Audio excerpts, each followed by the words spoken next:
está falando de alunos usarem inteligência artificial, mas esse aluno não está alfabetizado plenamente.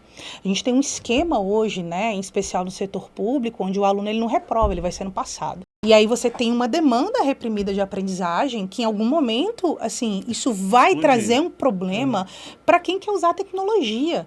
Então, assim, você tem um aluno que não sabe escrever, você tem um aluno que não tem senso crítico, você tem um aluno que não vai ler o que a IA te respondeu, você tem um aluno que não vai compreender, e você tem um aluno que vai pegar uma resposta enviesada e vai achar que está tudo bem. E a gente tem um grande problema aqui.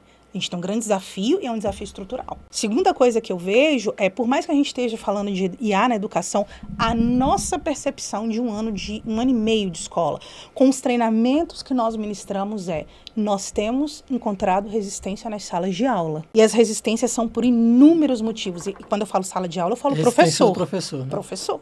Então, assim, primeiro, ele achar que não dá conta. Segundo, ele achar que é balela. Terceiro, ele vir, como aconteceu muito conosco, bater na estrutura tecnológica da própria escola. Então, nós demos cursos dentro de escola que a internet não funcionou. Então, assim, como que uma escola te chama para dar um curso de IA para um professor e não tem internet?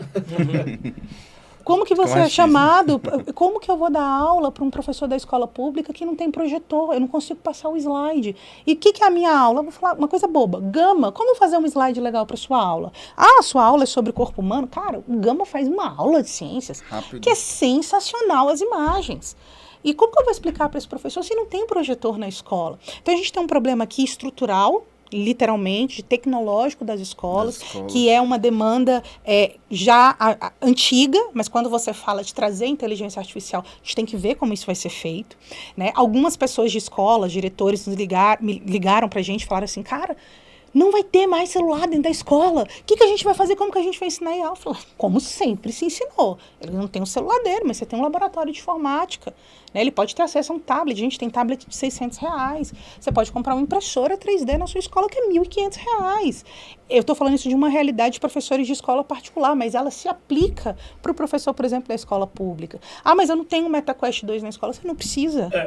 Você não precisa de um MetaQuest. Né? Se minha particular está assim... Não, mas você não precisa de um MetaQuest 2, você compra 3, 4 celulares, o próprio professor tem um celular legal, encaixa naqueles modelos Webbox vendidos. Então, eu acho assim, a gente tem um problema estrutural, porque a gente está falando muito de tecnologia, mas a gente não tem a base. Esse é o problema, o primeiro. O segundo a gente tem uma resistência de professor, então a gente teve muito problema, o professor não querer fazer o curso, ou não se atentar para o curso. Tem medo do desconhecido. Medo de desconhecido. E eu acho que o terceiro ponto, que é muito importante, a gente tem uma educação que passa de ano um aluno que nem mediano é.